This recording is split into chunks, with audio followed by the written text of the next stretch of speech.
Hello everyone, welcome back to Assetto Corsa for another crack at Low Fuel Motorsport's Mazda MX-5 Cup. Now last time out I threw away a guaranteed podium on the very last lap at Cadwell Park, so I'm hoping that I can redeem myself at Hockenheim today. A podium may just be a step too far here though, because I've qualified down in P12 with a lap time of 2:04.1, which is average at best. However, I've not really had any practice time for this one, and given that I usually go pretty well at Hockenheim, I'm confident I can find some extra pace as this race goes on. But will it be enough to compete for a top 10? Let's find out.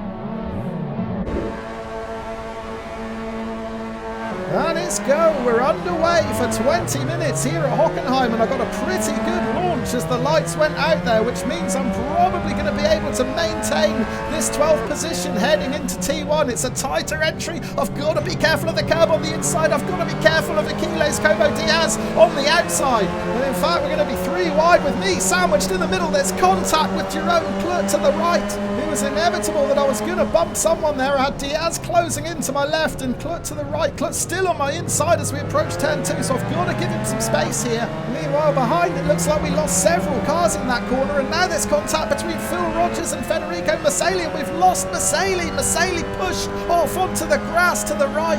Well, I don't think Phil's a relation, but he's done a solid there to a fellow Rogers. That is one less challenger I've got to worry about behind. And I've actually gained a position. I'm up into 11th. That's because I had a bit more grunt out of the corner than Jerome Clut. And Clut now is slotted neatly into 12th position. He's the meat in a Rogers sandwich as we approach the hairpin for the first time. Now, can I challenge Diaz? Because he was very deep through that corner.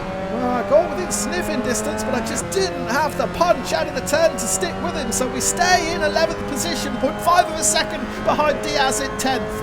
And I'm wondering whether Diaz might be sizing up a move up the inside of Pavel Katin into Mercedes. He is, but Katin has gone really wide. Diaz had already committed to that tighter line though. It's cost him some exit speed, and as a result I can challenge both of these guys. They're side by side and I'm waiting to pounce here. But I've also got to be wary of Clut behind. I know he's got pace because he started from the second row of the grid, so he must have had a disastrous getaway. And in fact, he was a little bit sideways through the Mobil 1 curve there, so that might let Phil Rogers through. Meanwhile, I've got an opportunity to tuck it up the inside of Diaz here. I may get myself into the top 10 if I can make this pass stick, and I have done. Oh, but I got a bit caught out there in second gear. That's a gear lower than I'd normally exit that corner in. As a result, it's cost me some speed, so I will go defensive into these final 2 turns. I don't want to lose the position back to Diaz. Meanwhile, look at Katin in front. He's got his exit out of the final turn. All wrong, he's out into the gravel. We give him space to rejoin, but that puts us up into P9. And as we start lap 2, we're making encouraging progress here. The yellow flags are out. Have we lost someone at T1? Yes, we have. Oh, Pau Nunes is going to rejoin right in front of us. Thankfully, we just had enough reaction time to get around him. But a dramatic first lap in a bit has seen us climb from P12 up into P8. Let's go back and check out a replay, starting with me getting stuck in the middle of this 3-way battle down the back straight. Thankfully, there was no harm done with the contact, but the same can't be said of T2. Watch the car in the background come across the grass and take 2 other drivers with him. Meanwhile, we're watching Federico Masali right behind me because he gets a nudge from Phil Rogers and gets sent way out onto the grass, or through the barrier. Poor old Federico, he's been sent into a different realm by that contact. We're back into the real world, and towards the end of the lap I started making progress up the leaderboard. This was my pass on Diaz, as clean as you like up the inside as we enter the stadium section, and then as we exit the final corner, watch Pavel Katin get it all wrong. He's well out into the gravel there. I get past, oh, and he loses several other positions from that mistake as well. Meanwhile, just a little bit further ahead, we also lost Pau Nunes. He's just going to get nudged from behind into turn 1. That causes him to lose the rear and spin out in a cloud of smoke. And yeah, he's in a hurry to get back on here. Thankfully, he did it without incident, but it was very, very close. And I just saw we lost someone else in the background there. Right, we're going to rejoin the live action at 1/3 race distance because I find myself in a fairly comfortable 8th position. I've managed to open up a 1.2 second advantage over Diaz behind, but I'm struggling to keep up with this pack in front. As I predicted before the start of the race, my lap times are beginning to come down now. I've just clocked a 2:03.8, which is several tenths quicker than what I managed in qualifying, but it's not quick enough. The drivers ahead are doing 2:03.5s.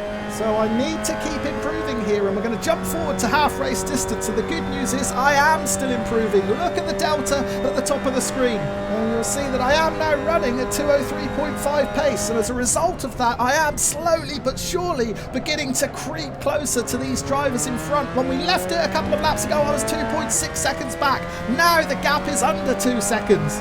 So I certainly feel like I'm a little bit quicker than these guys in front, but I need to be quicker still. There's only 10 minutes of the race left, and just shaving a tenth or two off their times isn't going to be enough. I've still got to improve here if I'm going to put myself into this fight for a top 6 position. Currently that 6th place is being held by Matthias Hockenheim, but he is being put under real pressure now by John Morton in 7th. And in fact, it looks like the pair of them are separated by just 0.3 of a second now, so you never know. If Morton can really start applying the pressure, I may be able to close in a little bit sooner. Yellow flags are out, we've lost someone else. Oh, I panicked for a moment then he was going to rejoin. Thankfully he didn't, but that was Sven Osthoff, so we've gained another position. We're up into P7. Yeah, unfortunate for Osthoff this was. He started P5, but he's actually challenging for a podium here, but he sends it too hot into the Mobile 1 curve and he slides out in a ball of smoke. So what was a battle for the top 6 between Hockenheim and Morton has now become a battle for the top 5, and I am still getting ever closer as we reach 2/3 race distance. But look at the delta, because I am on for a 2:02.8 on this lap, which is nearly 1.5 seconds quicker than I managed in qualifying. As a result, I'm now within 1 second of John Morton ahead. Well, I said before the start of the race that I felt confident my pace could improve. I wasn't expecting it to improve quite this dramatically. If only I had it at the start of the race, or even better in qualifying, I could have been on for a podium here at this rate. But yeah, we're getting closer and closer with every corner. As I close in, it means I'm also opening up a bigger and bigger gap over Diaz behind. He's more than 3 seconds back now, so we've got no pressure at all in the rearview mirror. I can fully concentrate on closing in and joining this battle for 5th place. I'm wondering if Morton's considering a move up the inside here into the hairpin. Well, he's not going to be able to, because Hockenheim is going to defend, so Morton goes wide. And you know what? I'm going to take as wide a line as possible as well, because if there's contact between these two, I might be able to tuck it up the inside. There isn't contact, but there might be an opportunity to tuck it up the inside of Morton anyway. I wasn't quite quick enough on exit, but he knows I'm here now.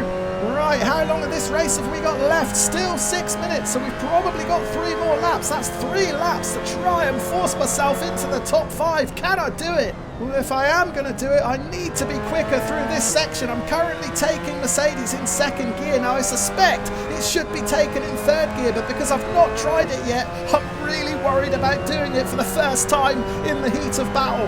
But I suspect I am going to have to try it at some point, because you can see how much time I've lost through that section. A clear 2 or 3 tenths. And now I'm going to have to push that extra little bit harder to try and close that gap back in. What is it now? 0.7 of a second. Yeah, I need to be closer than that. I'm going to try and get out of this corner a bit quicker, but I'm just a bit too greedy on the gas. The car oversteers. It sends me out onto the grass, and that is a big mistake.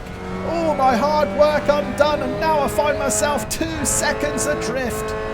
Yeah, it's always the risk when you improve lap by lap in a race. You continue to push, and at some point you're going to find that limit and go beyond it. I found it here. The rear just lights up. It sends me out into the grass. Thankfully, I keep it facing in the right direction. But yeah, that was a really costly mistake.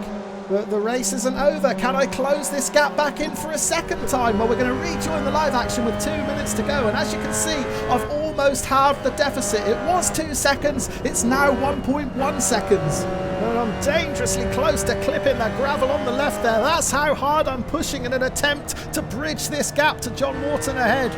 Right, how long have we got left on the clock? 1.5 minutes. I worry that that might not be enough to give us 2 more laps in this race. I can't imagine that the race leader crossed the start-finish line early enough to give us those 2 extra laps. So this could be my last chance to close in and join this battle for the top 5. Look at the delta. I'm going quicker again this lap at 2:02.6. That's faster than both Matthias Hockenheim and John Morton. But is it fast enough? The gap's still 1.1 seconds. I'm a little bit wide exiting T1. That's a 2nd track cut warning. I can't worry about that now. No point in easing off the gas to try and avoid that penalty. We have got to gas it here. And we're certainly getting closer. Morton getting bigger and bigger in front. We're now within 1 second again. 0.9 is the gap. Oh, I'm really going to have to produce the lap of a lifetime here to get in with this fight, which is almost becoming a three-way battle now, because look at these two guys in front. They are closing in fast on Ivo Stoyanov. Hockenheim in fifth is now within 1 second of Stoyanov in fourth, so you never know. This could end up being a blockbuster finish here at Hockenheim. And I was wondering, or rather hoping, that Morton might consider a last lap lunge up the inside of Hockenheim into that hairpin there. Unfortunately, he wasn't quite close enough, and as a result, I remain 0.9 of a second behind. It's not close enough, and I'm running out of time. We've only got half a lap left. Right, now's the time to be brave. I'm going to take Mercedes in third gear for the first time. Let's hope it doesn't go wrong. Let's hope it gives us those extra few tenths we need. It's worked and we're closing in. We're still not quite close enough, but the gap between Hockenheim and Morton is now closer than it's been for several laps. So will Morton try and move as we approach the stadium section for what could be the last time? I need Morton to make a move here. The three of them are separated by less than a second now. Stoyanov in fourth, Hockenheim in fifth, Morton in sixth. I'm getting closer and closer. We've got 3 corners left to go. But I still don't think I'm close enough, so I'm really hoping we get one more lap in this race. Well, we're going to find out in the next 10 or 15 seconds, but for now we're into the penultimate turn, coming through the final corner. I've got a great run out onto the straight. My delta is half a second up. This is a fantastic lap, but unfortunately it's not fantastic enough because the checkered flag has come out. How disappointing. I was desperate for one more lap. I didn't want this race to end. Oh, what a charge that was. Let's check out the classified results. There I am in 7th place, but what I'm really pleased about is my lap time. A 2:02.6 was my fastest. Actually, I did a 2:02.1 on that very last lap, but of course I picked up that track cut warning at the start of the lap at turn 1. But yeah, my late race pace was certainly worthy of a podium. If only I had it at the start of the race. If only I'd had a bit more practice time, I really could have been in contention for a top 3 here. But I certainly feel one coming. I'm going to keep plugging away. Maybe it'll be next time. I hope you can join me. Cheers for watching.